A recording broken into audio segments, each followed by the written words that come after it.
Semoga kita semua selalu dalam keadaan sehat walafiat dan selalu dalam lindungan Allah Subhanahu wa taala. Bagaimana ini kabarnya? Baik, Pak. Baik ya? Alhamdulillah sehat, Pak. Oke, minal aidin wal Baik, faizin Pak. ya. Bagaimana, Pak?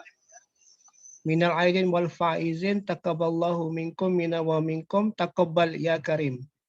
Masih suasana Syawal mungkin ya. Kita saling memaafkan dan saling mendoakan semoga di masa pandemi ini selalu diberikan kesehatan oleh Allah Subhanahu wa taala, juga untuk keluarga, untuk ayah dan ibu juga ya. Semoga selalu diberikan kesehatan. Baik, kita masuk ke pertemuan yang ke-8 atau ke-9, ini saya lupa. Silahkan isi absen. Maksud saya absensinya di link cerdas, ya, bukan di room chat. Nanti silakan di link cerdasnya dibuka lagi, diisi absennya. Dan bagi yang tidak bisa masuk ke link cerdas, ada yang nggak bisa ya? Masuk ke link cerdas, otomatis tidak terdaftar ya sebagai peserta kelas. Jadi Anda silakan nanti hubungi pihak IT Universitas Islam Riau. Bagi kameranya yang masih gambar, ada gambar kartun, ada gambar punggung, ada gambar apa ini? Nah, kita aktifkan dulu ya. Kita aktifkan dulu, nggak lama ya, cuma 1 jam paling lama sampai jam 6 paling lama. Paling lama. Syukur-syukur bisa lebih cepat. Oke. Kameranya diaktifkan biar lebih semangat. Yang sudah masuk itu 22 orang. Tentu masih banyak ini, separuh kurang yang belum masuk. Silakan nanti saya tunggu. Sore ini kita akan melanjutkan materi kita yang tertunda sewaktu Ramadan ya. Kita masih membahas tentang standar akuntansi pemerintah. Jadi kembali ini saya ulang-ulang ini. Saya ulang-ulang bahwasannya suara saya jelas ya? Suara? Jelas, Pak. Jelas ya. Oke. Saya ulang kembali bahwa pengantar ilmu akuntansi publik ya, yang dimaksud dengan publik itu adalah pemerintah, masyarakat. Tapi organisasi publiknya ya pemerintah. Kenapa pemerintah? Karena yang paling banyak mengumpulkan uang masyarakat, gitu ya, publik, yang paling banyak mengumpulkan uang masyarakat atau publik ya pemerintah. Kurang lebih 74% anggaran pendapatan pemerintah, baik pemerintah pusat maupun pemerintah daerah, itu berasal dari dana masyarakat. Dikumpulkan melalui mekanisme pajak. Makanya yang dimaksud dengan akuntansi sektor publik atau pengantar ilmu akuntansi publik, ya, organisasi publiknya adalah pemerintah. Kemudian karena akuntansi itu adalah ilmu untuk membuat laporan keuangan. Ya, dia adalah ilmu dalam membuat laporan keuangan, maka harus dipakai atau dibuat standar. Ya. Jadi akuntansi itu ada standarnya. Ya. Yang digunakan untuk menyusun laporan keuangan. Ya, mungkin Anda masih ingat ya, dulu pernah saya cerita bahwa akuntansi itu bisa didefinisikan accounting as a science, akuntansi sebagai science, accounting is a system, atau accounting is a technology. Bisa. Ya. Nah, standar akuntansi itu gunanya agar tercipta atau tercapai 4 karakteristik kualitatif laporan keuangan. Jadi standar itu gunanya untuk terwujud atau mewujudkan 4 tujuan dari laporan keuangan. Ya, yang pertama agar laporan keuangan itu memenuhi prinsip relevan. Yang kedua, agar laporan keuangan yang disusun memenuhi prinsip reliable. Yang ketiga, agar laporan keuangan yang disusun memenuhi prinsip comparability. Yang comparability itu dapat dibandingkan. Yang keempat, agar laporan keuangan yang disusun memenuhi prinsip understandability, dapat dipahami, understand. Nah, itu kalau saya rangkum dalam satu kalimat, laporan keuangan yang disusun oleh pemerintah, baik pemerintah pusat maupun pemerintah daerah, tujuannya adalah menyajikan laporan keuangan yang berkualitas. Jadi Anda kalau ditanya, kapan laporan keuangan itu berkualitas? Apabila memenuhi 4 prinsip tadi. Relevan, reliable, comparability, dan understandability. Ya. Standar laporan keuangan digunakan untuk menyusun satu laporan keuangan pemerintah pusat. Ya, laporan keuangan pemerintah pusat termasuk laporan keuangan kementerian lembaga. Saya mau tanya ini, Pak Jokowi sebagai presiden punya berapa menteri? Dalek. Presiden menterinya ada berapa?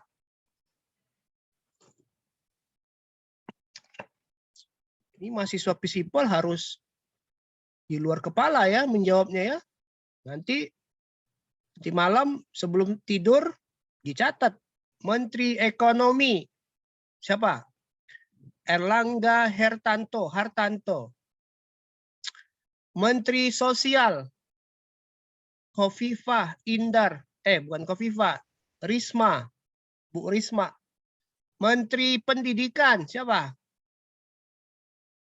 Nadiem Makarim. Menteri Polhukam, Politik Hukum Keamanan siapa? Mahfud MD. Mahfud MD. Menteri apa lagi? Agama.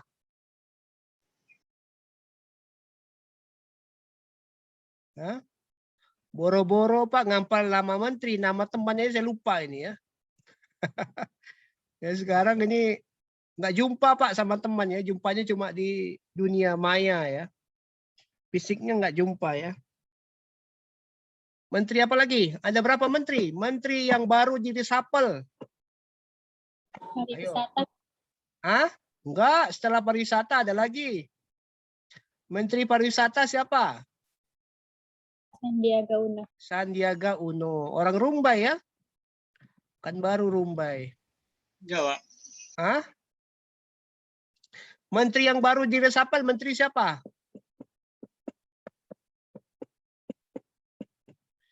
Menteri yang baru ditangkap KPK. Nah, ini bisa tahu ya. Siapa menteri yang baru ditangkap KPK? Ayo. Ada 2 menteri Jokowi ditangkap KPK ya. Itu harus di dalam kepala ya. Ridwan ya. Kalau perlu ditulis itu. Menteri Ekonomi, Menteri Sosial, Menteri Hukum dan HAM, Menteri Politik, Menteri Pendidikan. Mudah-mudahan, nah nanti tuliskan nama Anda sedikit. Anda mau jadi menteri apa? Misalnya Tengku mau jadi menteri apa? Tulis saja. Nggak berani nulis. Mudah-mudahan nanti 10 tahun lagi terwujud kan? Ya, Menteri Pendidikan Tengku Dewi ya, mudah-mudahan ya. Kalau Tengku Dewi Menteri Pendidikan ya saya jadi staf ahlinya ya, tenaga ahlinya ya. Nah, itu harus dihafal. Pemerintah daerah, provinsi ada berapa di Indonesia? Ayo mahasiswa Sipol, Tengku Salma, berapa 4, Pak. provinsi? 4, Pak. Ah, 30. ada 34. Kabupaten ada berapa? 18. Enggak, masa kabupaten, masa 18? Enggak mungkin. Kalau provinsi 34, kabupaten ada berapa? Pasti kali 4 kali 5 ya. Di Riau aja ada kabupaten ada 8, 10 ya. Meranti, Palelawan, Rohul, Rohil, Inhu, Inhil, apa lagi? Kampar. Apa lagi? Kota ada, Inhil. kota ada 2. Kota Pekanbaru, Kota Dumai. Baik. Ada berapa kabupaten? Pak, Ditulis. 15, Pak. Berapa? 416, Pak. 416. Provinsi ada berapa? 34. Tulis dari Sabang sampai Merauke. Provinsi Aceh, siapa gubernurnya? Provinsi Riau, siapa gubernurnya? Provinsi Jambi, siapa gubernurnya? Provinsi DKI Jakarta, Jawa Timur, Jawa Tengah, ditulis. Nah, mudah-mudahan nanti Anda jadi gubernur. Ya. Bupati Siak siapa? Bupati Rohul siapa? Bupati Inhil siapa? Ditulis. Ya. Karena ya kalau bukan Anda siapa lagi ya? Kemudian kota ada berapa di Indonesia? Kemudian BLU, Badan Layanan Umum, ini salah satu sumber dari PAD. Jadi di dalam akuntansi pemerintah pusat, pemerintah daerah itu disebut dengan nama entitas. Ini di buku nggak ada ya. Disebut dengan nama entitas pelaporan. PL. Ya, dalam standar akuntansi, karena materi kita standar akuntansi, pemerintah pusat, pemerintah daerah itu disebut dengan nama entitas pelaporan. Sedangkan kementerian lembaga, provinsi, kabupaten, kota itu disebut dengan nama entitas akuntansi. Beda.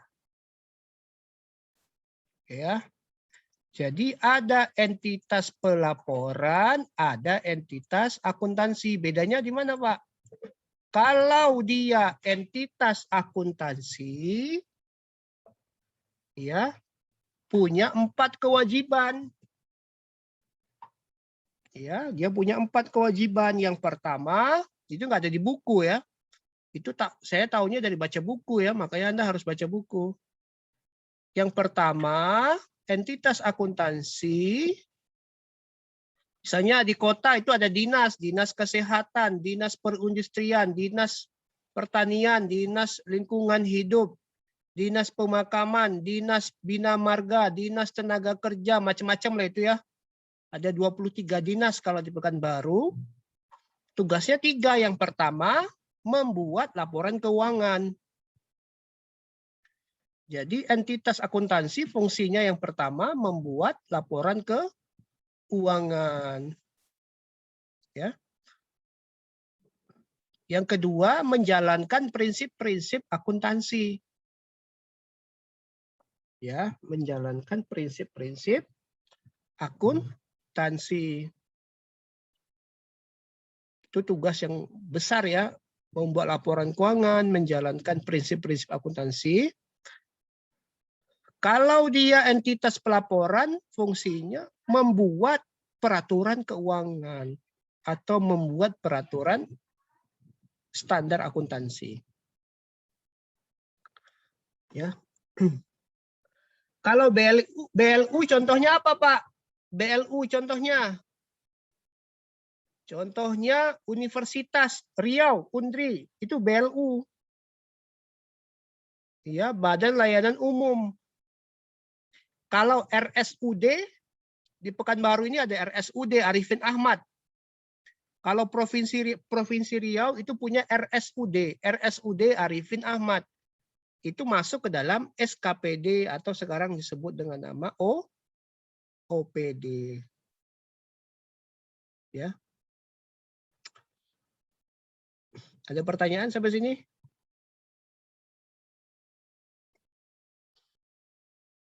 Ya, jadi pemerintah pusat itu entitas pelaporan, kementerian lembaga entitas akuntansi. Jadi pertanyaannya siapa yang buat standar? Siapa yang buat peraturan? Yang membuat peraturan adalah entitas pelaporan, yang menjalankan aturan adalah entitas akuntansi. Nah, siapa yang bertanggung jawab terhadap uang pemerintah? Yang bertanggung jawab terhadap uang pemerintah siapa? Yang bertanggung jawab terhadap utang pemerintah siapa? Kalau kita buka laporan keuangan, yang bertanggung jawab terhadap utang pemerintah, terutama negara, pemerintah Republik Indonesia, ya presiden. Ya. Yang punya hak mengendalikan uang, presiden. Yang punya utang, presiden. Bukan Jokowi. Jokowi itu nama. Presiden itu yang melekat. Pemerintah. Kalau di daerah, gubernur.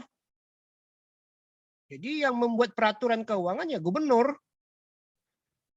Nah, ya. Kalau di kabupaten, wali kota. Kalau di provinsi, gubernur. Kalau di kabupaten, kalau ke dalam kabupaten, bupati. Kalau di kota, ya wali kota. Ya. Nah, standar akuntansi, kan tadi disebut standar ya. Standar akuntansi, tunggu dulu ya, saya mundur lagi sedikit. Jadi Pak, tadi penjelasan Bapak kurang jelas ini. Nah, kalau penjelasan saya kurang jelas tadi, silahkan yang ini ringkasannya baca undang-undang, silahkan di-download ya. Undang-undang nomor 17. Tadi yang saya sampaikan itu ada di dalam Undang-Undang nomor 17 tahun 2003. Ya, di-download ya. Tentang keuangan negara. Silakan di-download, dibaca ya. Dibaca. Saya nggak suka baca, Pak. Kalau nggak suka baca, YouTube. Dengarkan YouTube. Saya nggak suka dengar, Pak. Baca nggak suka, dengar nggak suka. Ngapain lagi? Saya sukanya melihat, Pak. Lihat-lihat aja ya, lihat. Nggak usah dibaca, dilihat aja ya. Ada pertanyaan? Kemudian standar akuntansi itu ada di dalam peraturan pemerintah tahun 2000 nomor 71 tahun 2010. Ya, silakan di-download ya. Standar akuntansi itu ada di dalam PP peraturan pemerintah nomor 71 tahun 2010 tentang standar. Ini tentang apa nih? Saya tarik garisnya. Tentang SAP. Standar akuntansi pemerintah. Ya. Silakan download. Ini kalau nggak salah saya 900 halaman. Ya. Wow, 900 halaman ya. Silakan di-download, dibaca. Kalau perlu ditulis ya. Mau nulis 900 halaman? Nggak sempat ya. Dibaca saja. Dan Peraturan Menteri Keuangan ini turunannya untuk tambahan dan revisi. Misalnya peraturan Menteri Keuangan tentang investasi, peraturan Menteri Keuangan tentang utang, peraturan Menteri Keuangan tentang piutang. Ya, banyak turunannya ya. Standar dikembangkan pada praktek akuntansi pemerintah dan berlaku secara internasional dan ketentuan undang-undang yang berlaku di Indonesia. Jadi kalau standar internasionalnya saya lupa ini. Singkatannya International Public Sector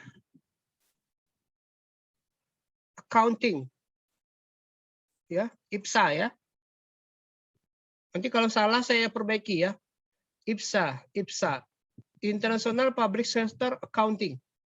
Ini adalah standar internasional yang dipakai. Dan ketentuan peraturan perundang-undangan yang berlaku, ini kurang lebih ada 11 peraturan perundang-undangan. Ada 11. Ya. Ada 11 ya. Pertama, saya bacakan nih. Ini saya rekam perkuliahannya, nanti saya share lagi di grup. Yang pertama, Undang-Undang Dasar 1945. Ya. UUD 1945. Yang kedua, UU nomor 17, Undang-Undang nomor 17 tahun 2003. Yang ketiga, Undang-Undang nomor 1 tahun 2004 tentang perbendaharaan negara, keuangan negara, perbendaharaan negara.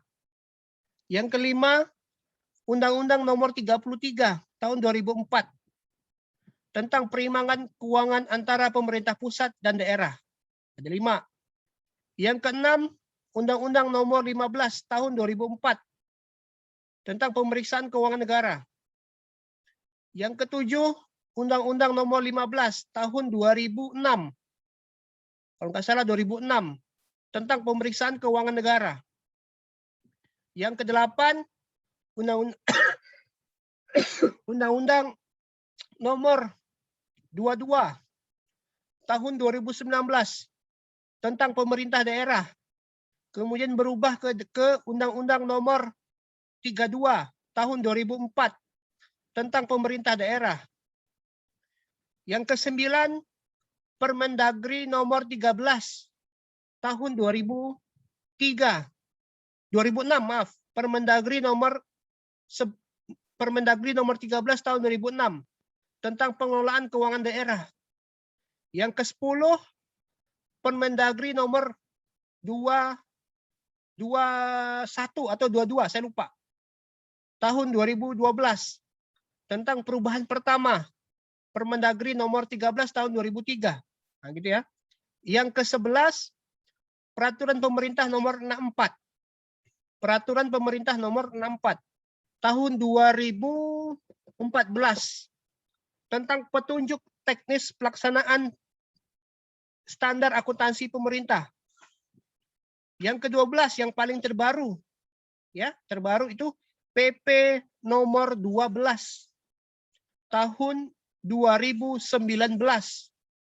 tentang pengelolaan keuangan daerah. Ada 12 malah. Itu harus dibaca. Ya, harus kalau saya baca lembar per lembar ya nggak tercapai 3 SKS ya. Harus dibaca. Tugas dosen kan memotivasi mahasiswanya untuk mau belajar. Semangat ya, harus semangat. Ini IPSAS ya, tadi saya sudah sampaikan acuan standarnya. Nih IPSA tadi saya sebut ya, IPSAS kurang S1 lagi. International Public Sector Accounting Standard, IPSAS. Jadi IPSAS ini adalah standar akuntansi internasionalnya. Standar akuntansi di dalam negerinya yaitu PP nomor 71 tahun 2010. Ya.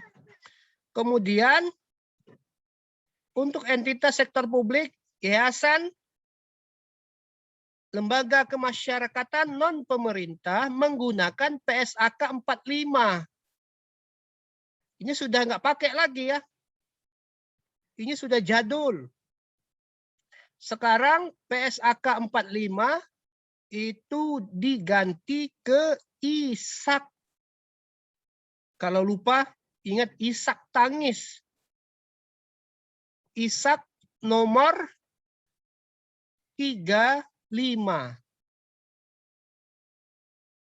Ya. Jadi PSAK 45 ini kalau mahasiswa saya nyusun skripsi masih pakai PSAK 45 saya coret. Ya. Ganti ke ISAK 35 tentang organisasi non profit. Nah, itu ya. Itu standar. Ya. Ada pertanyaan sampai sini? Ada pertanyaan? Any question? No? Lanjut. Ini tadi saya sebutkan dasar hukumnya. Ya. Pasal 17. Pasal 36. Ini dua pasal ini adalah tentang keuangan negara. Yang pertama pasal 17 menyebutkan pendapatan negara atau daerah adalah hak. Jadi kalau Anda jumpa undang-undang mengatakan hak, pemerintah itu punya 3 hak. Saya sudah sering sebut ya. Apa saja? Ada yang masih ingat? Salsabila, pemerintah punya 3 hak, masih ingat apa saja?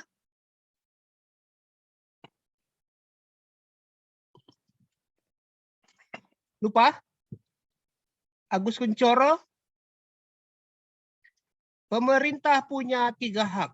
Anda nggak boleh ganggu, masyarakat nggak boleh ambil. Apa saja hak pemerintah? Pemerintah punya 3 hak. 1, mencetak uang. Itu hak pemerintah. Mencetak uang. Yang kedua, apa? Shirley.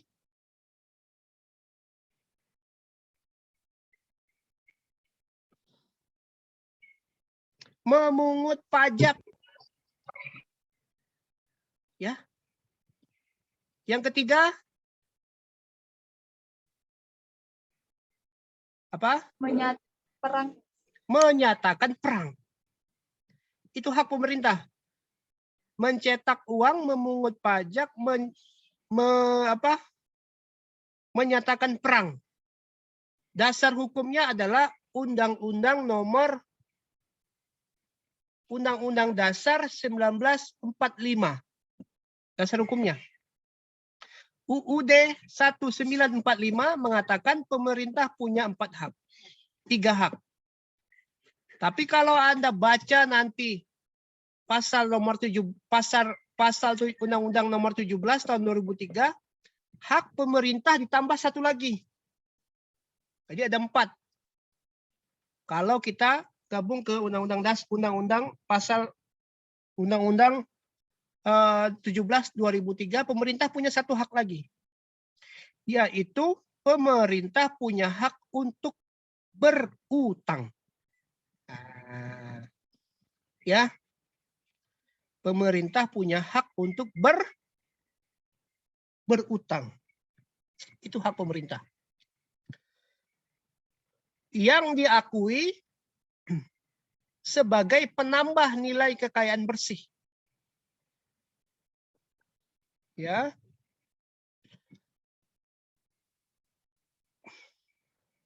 Terus kemudian utang, tadi saya sebut utang ya. Boleh nggak berutang? Boleh. Tetapi ada syaratnya. Pemerintah itu boleh berutang, tapi ada syaratnya. Syaratnya adalah utang pemerintah per tahun tidak boleh lebih dari 20% dari total pendapatan APBN. tidak boleh lebih dari 20% per tahun. Kalau APBN-nya 2.000 triliun, maka pemerintah boleh berutang 400 triliun. Selebih itu akan terganggu tingkat likuiditasnya. Nah, ya. Makanya saya bilang beda antara Indonesia dengan Amerika. Kalau Amerika ingin perang, ya, Amerika itu kalau ingin perang, mau perang nih, Amerika, dia tinggal cetak uang. Amerika itu satu-satunya negara di dunia yang boleh mencetak uang tanpa underlying. Ya.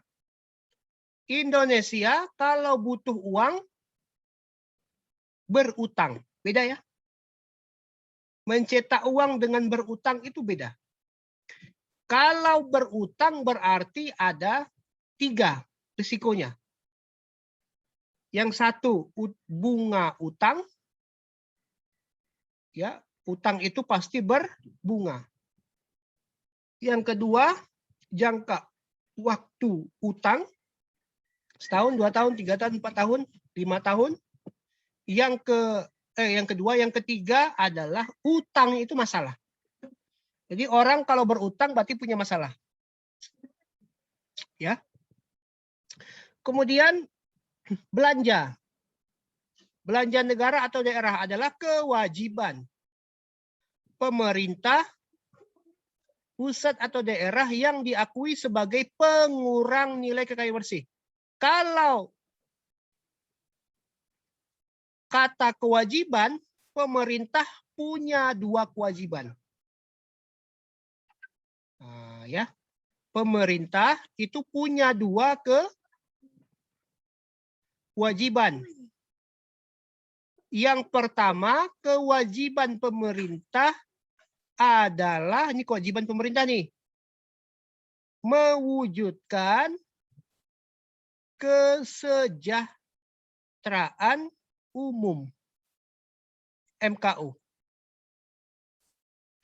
Jadi kalau Anda baca undang-undang, pemerintah itu punya 4 tujuan. Pemerintah itu punya 4 tujuan. Apa saja kewajiban pemerintah? Tujuan pemerintah yang pertama mencerdaskan kehidupan bangsa.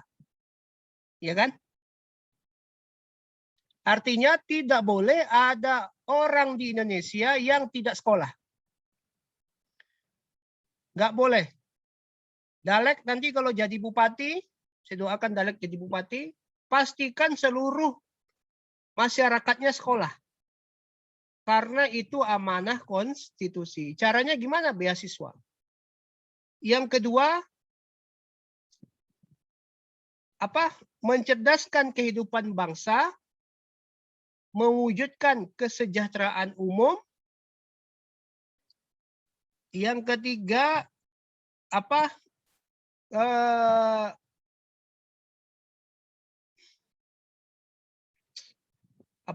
Undang-Undang Dasar 1945, masih ingat ya? Pembukaan bahwa sesungguhnya kemerdekaan itu ialah hak segala bangsa. Dan oleh sebab itu maka penjajahan di atas dunia harus dihapuskan karena tidak sesuai dengan pri kemanusiaan dan pri keadilan. Apalagi itu? Aduh, saya lupa ya, gara-gara banyak makan minuman kaleng ya. Ada 4 ya, termasuk terlibat dalam, ikut aktif dalam politik luar negeri. Nah, itu yang pertama, kewajiban pemerintah. Yang kedua, kewajiban pemerintah adalah membayar utang. Nah, ya. Membayar utang itu masuk ke dalam kewajiban pemerintah kalau pemerintahnya berutang.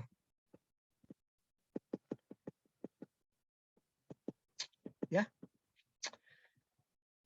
Oke. Nah, untuk basis akuntansi yang dipakai adalah basis akrual.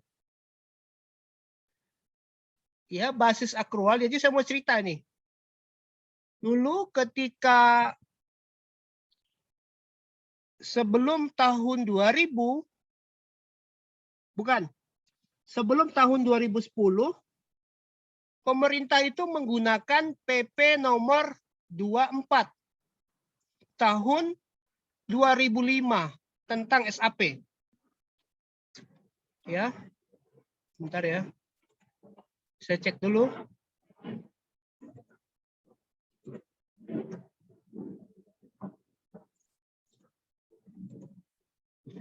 Jadi dulu pemerintah itu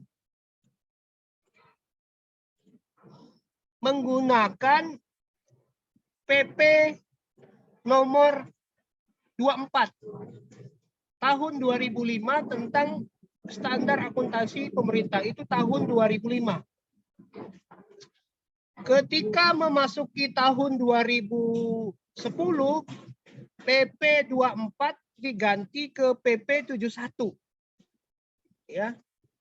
Tahun 2010 tentang SAP. Nah, perbedaan antara SAP tahun 2005 dengan SAP tahun 2010 adalah basis akuntansinya. Ya, basis akuntansinya. Kalau 2005 basisnya adalah cash basis. Kalau tahun 2010 basisnya adalah accrual basis. Bedanya apa, Pak? Nanti saya jelaskan. Ini agak panjang nih kalau saya ceritakan bedanya ya. Tapi nanti saya jelaskan.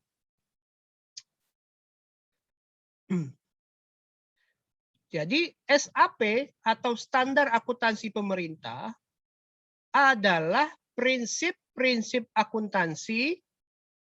Nah, kalau Anda jumpa di dalam undang-undang kata-kata prinsip, dia ada prinsip, ada standar. Ya. Beda antara prinsip dengan standar sebenarnya. Kalau prinsip itu maksudnya adalah aktivitas yang dilakukan secara berulang-ulang tetapi belum tertulis. Itu prinsip. Aktivitas yang dilakukan secara berulang-ulang tetapi belum tertulis. Ya.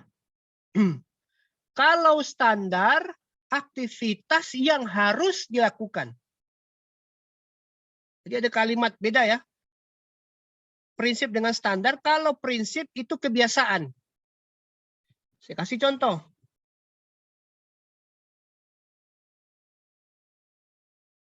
Ya. Misalnya pemerintah kalau mendapatkan uang pajak itu harus ditransfer ke kas daerah paling lama 10 hari. Itu standar. Karena muncul di dalam PP nomor 71. Padahal sebelumnya begitu juga gitu. Sebelumnya pada saat pemerintah daerah terima uang, uangnya ditransfer ke kas daerah, tapi belum ada standarnya. Dilakukan terus sampai dia menjadi prinsip. Ya. Jadi prinsip-prinsip akuntansi yang diterapkan dalam menyusun dan menyediakan laporan keuangan pemerintah itu disusun oleh KSAP. Ya. SAP disusun oleh KSAP. Apa itu KSAP, Pak? KSAP adalah K-nya komite, K-nya komite,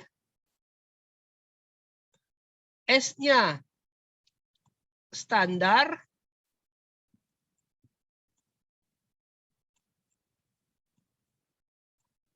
A-nya akuntansi, P-nya pemerintah.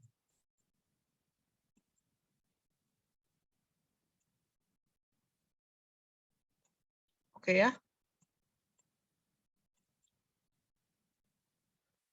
KSAP adalah komite. Kalau dia komite pasti terdiri dari orang per orang. Komite Standar Akuntansi Pemerintah. Komite ini yang membentuk siapa, Pak?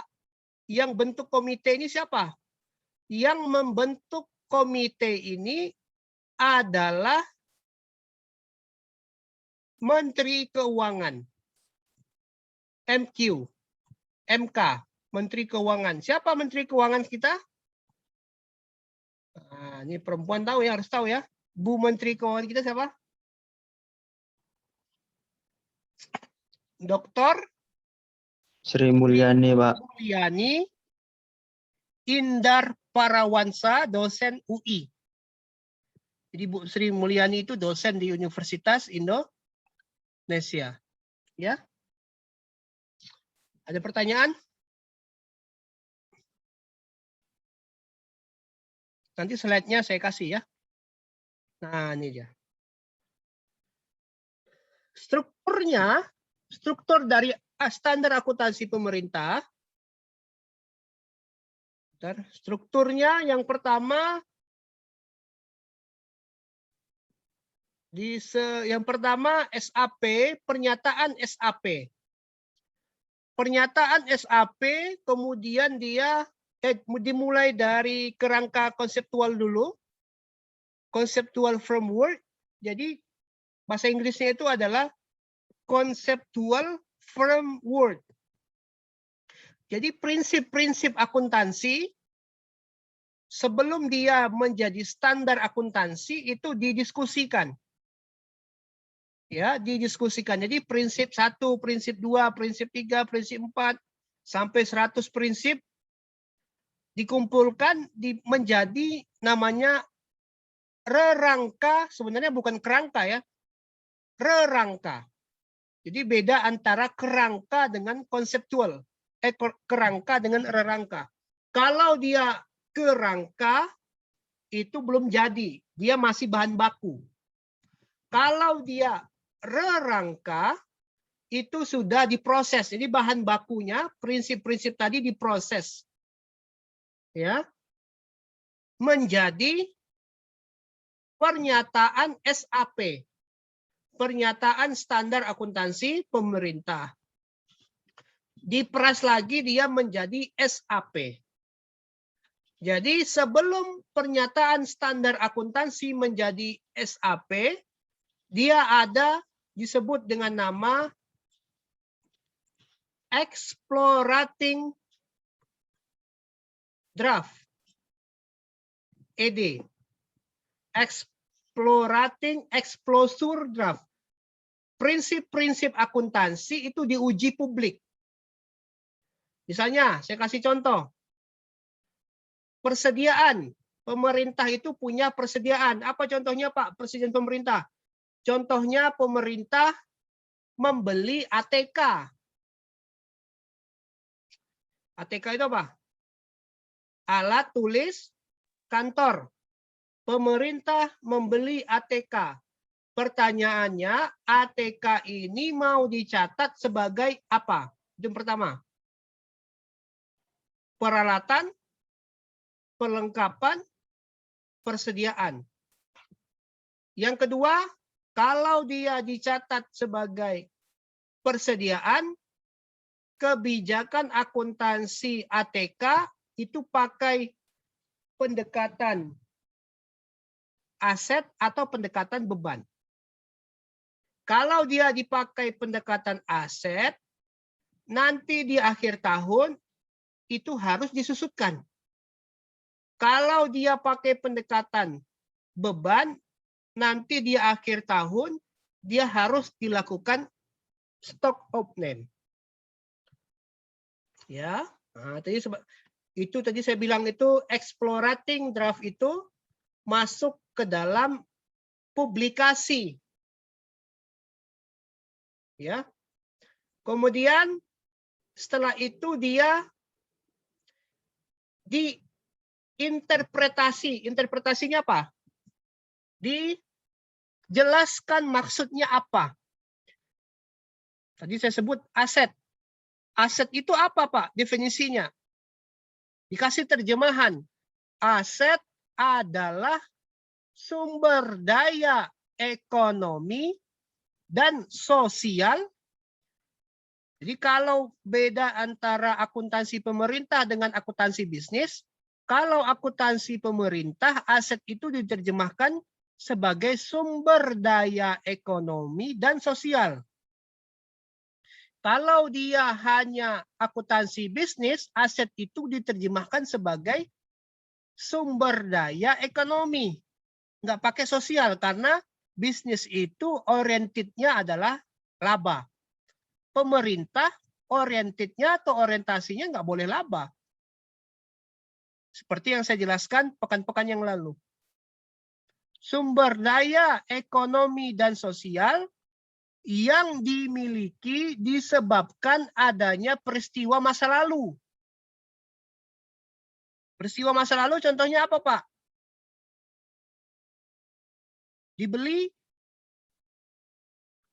hibah, gitu kan? Asetnya bisa dibeli, bisa hibah. Misalnya pemerintah ATK, ATK-nya apa? Dibeli. Mobil dinasnya hibah. Wakaf, sekarang lagi pemerintah nyuruh kita wakaf kan? Jokowi nyuruh, ayo wakaf, wakaf, wakaf. Nanti dicatat sebagai wakaf. Atau dia di barter. Nah, pernah dengar barter? Barter apa? Ada akuntan, ada transaksi, ada barter. Barter itu apa? Pernah dengar kata barter? Pernah, Pak. Apa itu? Tukar-menukar. Tukar-menukar barang, Pak. Menukar barang dengan barang kan? Iya, Pak. Barang dengan barang. Kalau transaksi? Menukar barang dengan uang. Barang dengan uang. Sekarang ada lagi menukar barang pakai GoPay. Apa itu namanya itu? Apa namanya? Menukar barang pakai GoPay. Ya, Pak, anak milenial suka pakai GoPay ya. Pesan jus yuk, bayar pakai GoPay. Nah, berarti kalau pakai GoPay itu sudah masuk ke digital money. Ya, digital money. Jadi kalau interpretasinya itu adalah definisi dari setiap standar akuntansi yang dimaksud. IPSAP dimaksudkan untuk menjelaskan lebih lanjut topik tertentu guna menghindari salah tafsir. Kenapa ada salah tafsir? Karena yang membuat dan yang mempraktekkan orangnya berbeda. Ya. Yang membuat siapa? Komite kan? KSAP. Yang membuat standar akuntansi, komite standar akuntansi pemerintah. Yang menggunakan akuntansi macam-macam stakeholder. Jadi gunanya apa? Untuk menghindari salah tafsir. Yang membuat kita ini rusak kan beda pendapat ya. Beda pendapat boleh ya, tapi jangan sampai berpecah belah. Buletin teknis, bultek ini gunanya arahan. Jadi setelah dia dibuat, standar akuntansi dibuat, dia ditafsirkan, kemudian dia dikasih petunjuk cara untuk melaksanakannya. Oke, ada pertanyaan? Nah, ini contoh ya. Ini contoh pernyataan standar akuntansi pemerintah ini harus dihafal. Tapi Anda karena bukan mahasiswa, ini kalau mahasiswa akuntansi saya wajib hafal ya. Ya nggak hafal nggak lulus. Ya kalau di kelas saya nggak hafal judul SAP dari 01 sampai 06 ini nggak lulus ya. Wah kejam juga Bapak ini ya. PSAP 01 tentang apa? Penyedia laporan keuangan. PSAP 02 tentang apa? Laporan organisasi berbasis K, anggaran berbasis K, sekarang akrual. PSAP 03 tentang apa? Arus kas. PSAP tentang 08 tentang apa? Konstruksi dan dalam pekerjaan. PSAP 11 tentang apa? Laporan keuangan konstruksi itu harus hafal. Ya. Harus hafal. Ini interpretasinya. Ini bultek-bulteknya. Ya sekarang sudah banyak bultek-bultek yang baru ya. Oke. Nanti ini bisa dibaca. Definisi.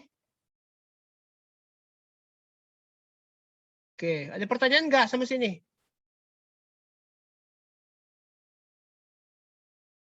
Nih.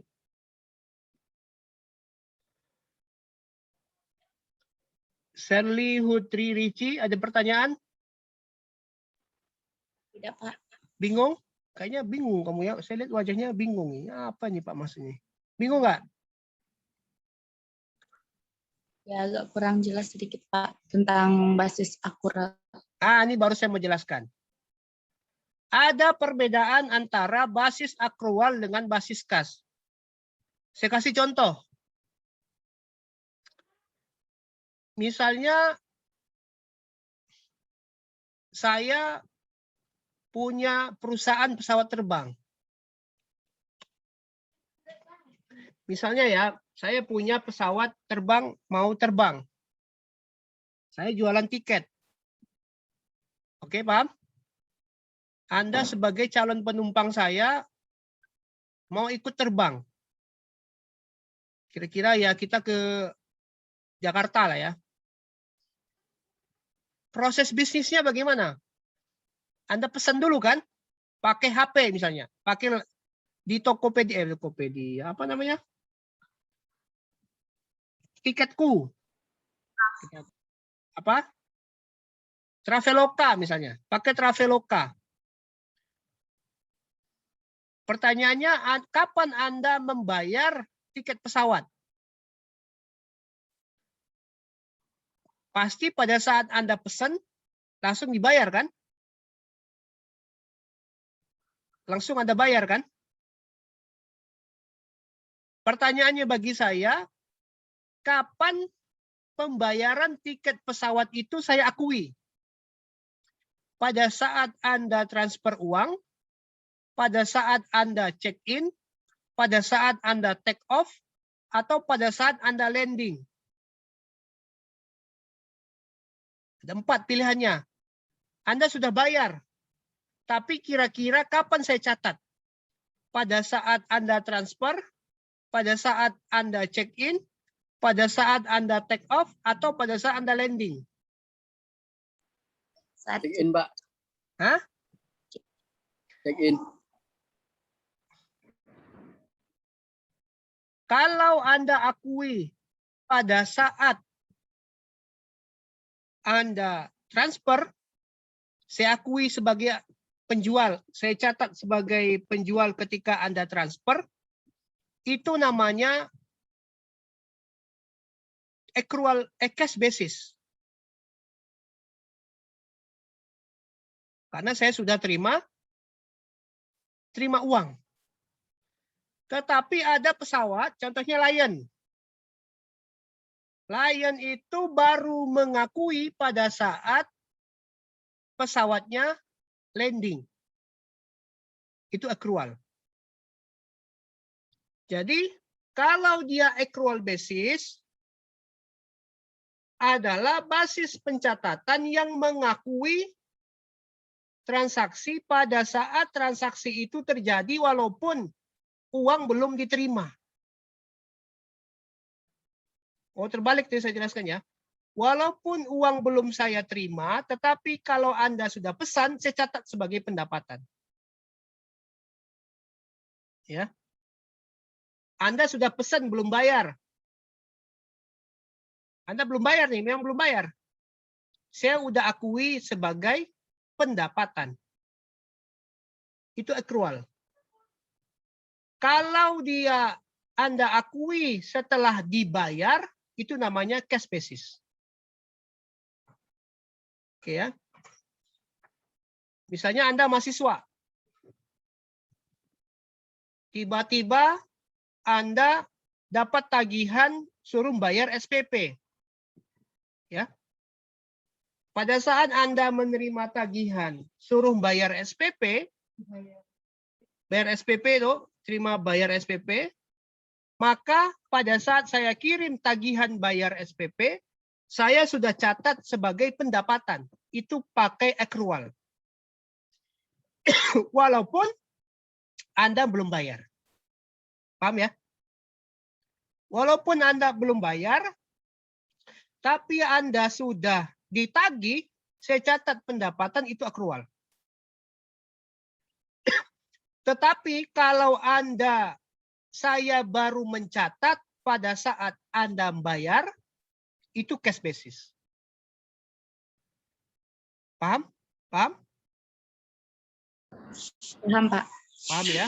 Jadi kalau accrual itu dicatat pada saat transaksi sudah terjadi walaupun belum dibayar, kalau cash basis dicatat pada saat transaksi, pada saat uang diterima. Oke ya.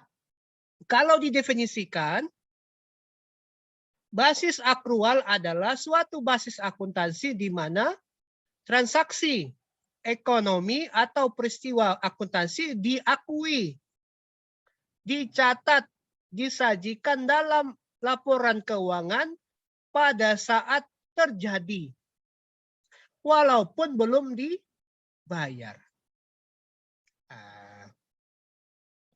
Ya. Misalnya saya jualan kaos online. Tiba-tiba Rayendra pesen nih. Saya all shop ini.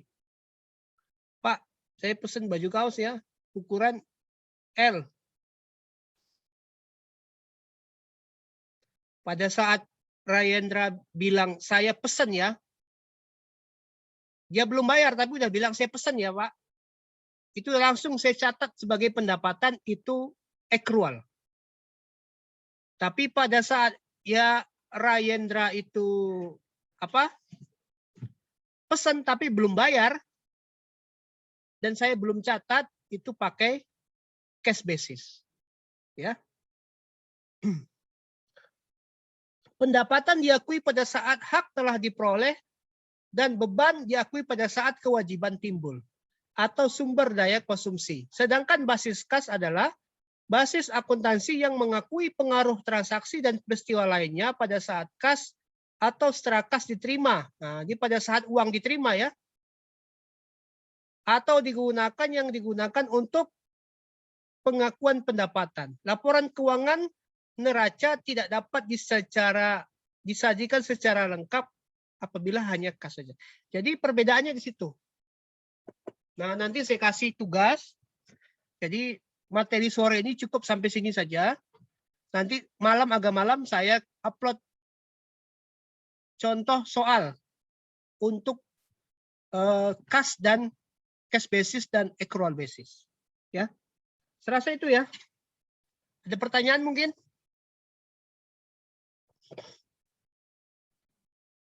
Agus Kuncoro?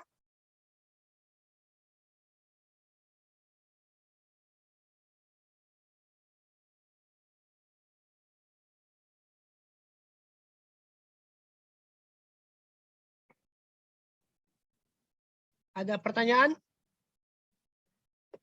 Nanti saya coba, jadi kita ini harus banyak latihan ya, karena akuntansi ini sebenarnya menghitung-hitung ya. Saya belum sampai menghitung-hitung ini ya. Nanti akan coba saya share soalnya.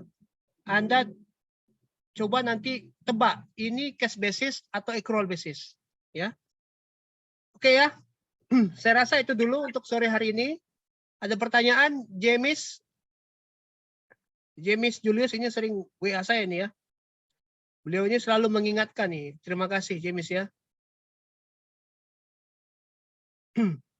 Ada pertanyaan, James?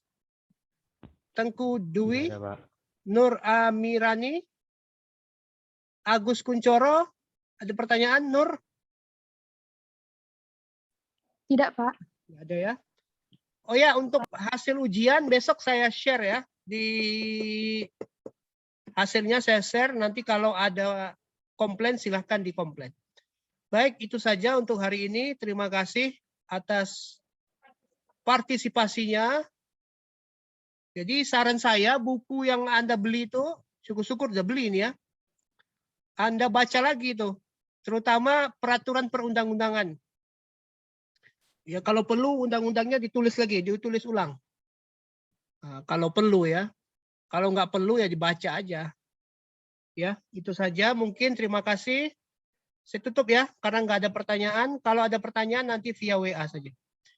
Itu saja. Mohon maaf apabila ada kesalahan. Wabillahi taufik wal hidayah. Assalamualaikum warahmatullahi wabarakatuh. Tetap prokes ya. Tetap prokes. Waalaikumsalam. Waalaikumsalam. Waalaikumsalam warahmatullahi Terima wabarakatuh. kasih, Pak. Oke.